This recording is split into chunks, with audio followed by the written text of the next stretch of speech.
Welcome to Learning to Engineer. This is part 2 of the source transformation technique. To watch part 1, click this link. Now we solved the same problem by using both the methods, and by this time I hope you would have understood source transformation in a better way. Let's quickly apply this technique to another problem. We need to find the value of V0 by applying source transformation technique. I am going to have this part of the network undisturbed. I am going to reduce the left side, and then after solving for the left, once I reduce the network, I will find the value of V0. Okay. So here I can see that our 3 ampere current source is in parallel with a 4 ohm resistor. If I reduce, I will get a voltage source in series with the resistor, right? So I am going to reduce this. If I reduce, I will get this voltage source which has a plus in the bottom because the current direction is this way. So the value of this voltage source will be 3 into 4, 12 volt. Okay, 12 volt series with 4 ohm. And then I have a 2 ohm resistor, right? This part of the network can be solved as V0 I will not touch, or I will not be touching the 8 ohm resistor because I need to find V0, which is the voltage across 8 ohm resistor. So if I reduce this part of the network, I will get a current source in parallel with the 3 ohm. But do I need that?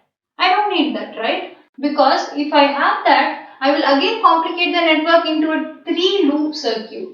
Okay, so imagine I will have a current source, then in parallel with it another resistor. I am going to complicate it. So I am not going to reduce this. I will just put it as such.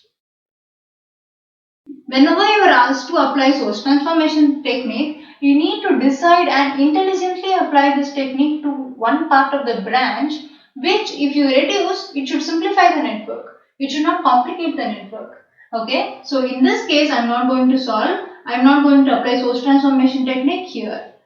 I am just going to put this part as such. Okay, so now if you see, I have a 2 mesh circuit. Okay, so here I can say that I can reduce these both into one resistor, which is a 6 ohm resistor. 4 plus 2, 6 ohm.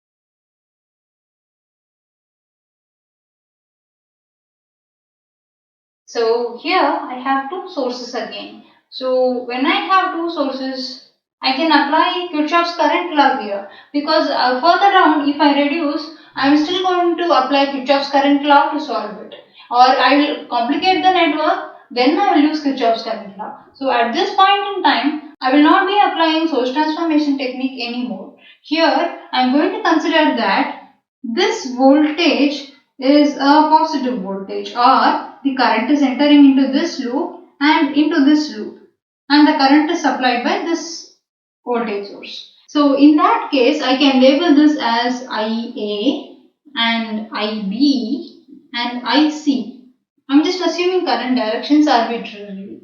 Okay, so IA will be same as IB plus IC, because according to the Kirchhoff's current law, the sum of the entering current is same as the sum of the leaving currents. So IA is IB plus IC.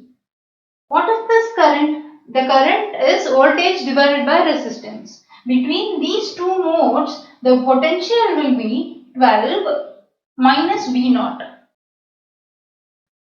Okay, I am telling that this is my reference node. Okay, so if this is the reference node and here I have a potential of V0, current is traveling between higher potential to a lower potential.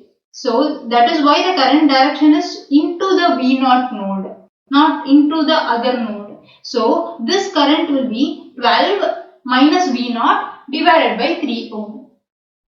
What is IA? 12 minus V0 divided by 3 ohm. What is IB? V naught minus of minus 12, right? Divided by 6.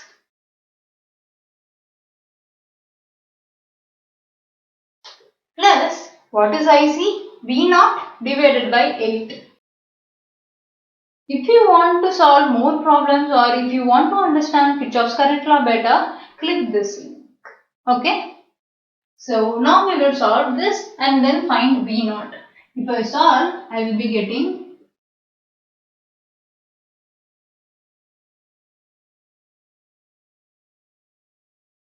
so this implies that if I take 8 this side, I will get 96 minus 8 V naught same as 7 V naught plus 48.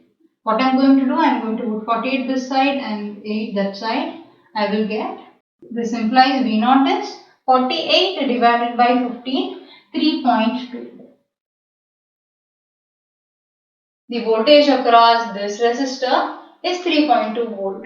For this problem, you can try solving this by superposition theorem as an exercise. So, put down your pens, pause this video and then continue solving this problem by superposition theorem. Check if you are getting the same answer. I am sure if you have applied superposition theorem correctly, you will get the same answer. If you want to watch a video on superposition theorem, click this link. Okay, so once you have watched that video, quickly come back here and then find V naught. Okay, so after finding V naught, continue watching this video. We are going to solve another problem by using source transformation technique. You can actually apply source transformation technique to dependent as well as independent sources. But you need to take care where you are applying and how it is going to help you in finding your objective. Okay, so we will solve another problem.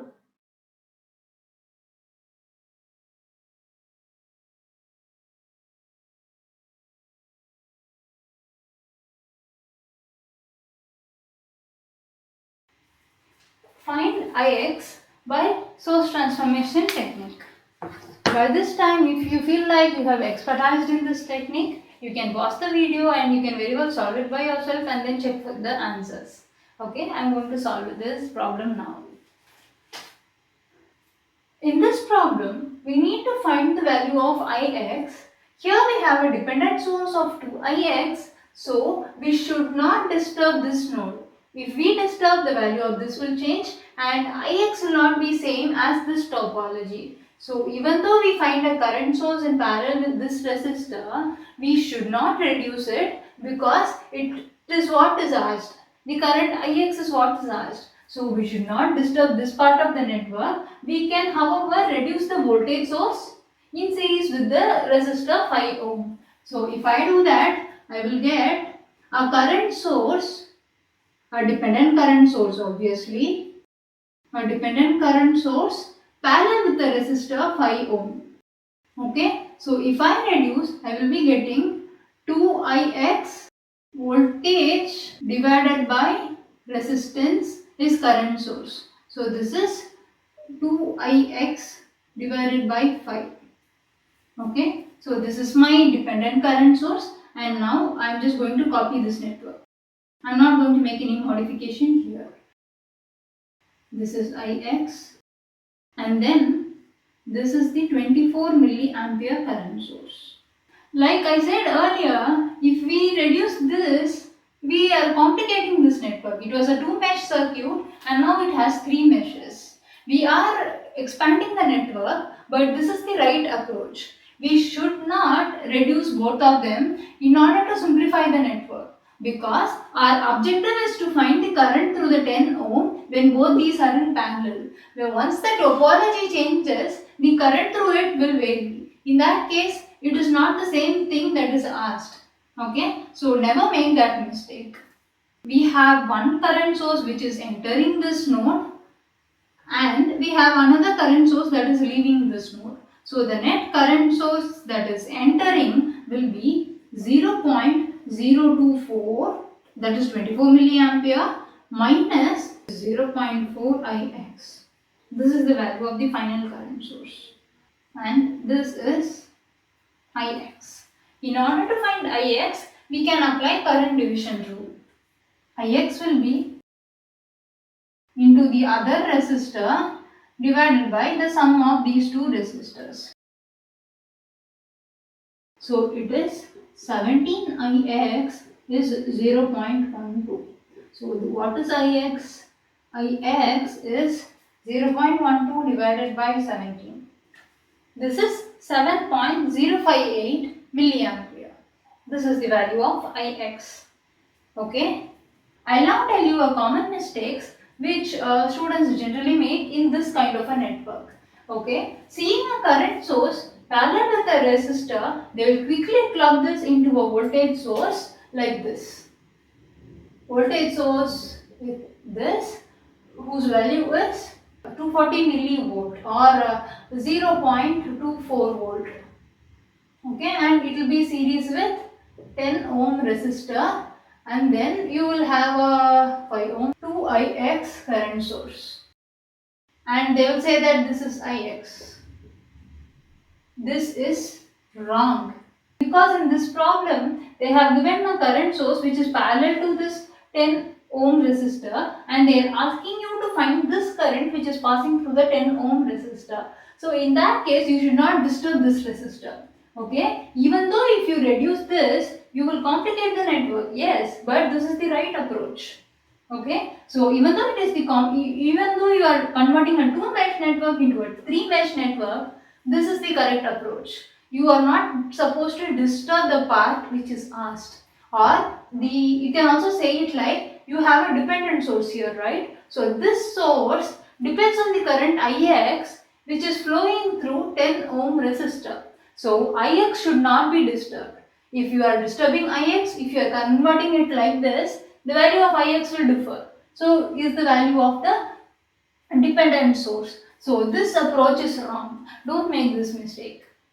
I hope by this time you have done 3 problems in source transformation technique, and you would have had a better idea about source transformation technique.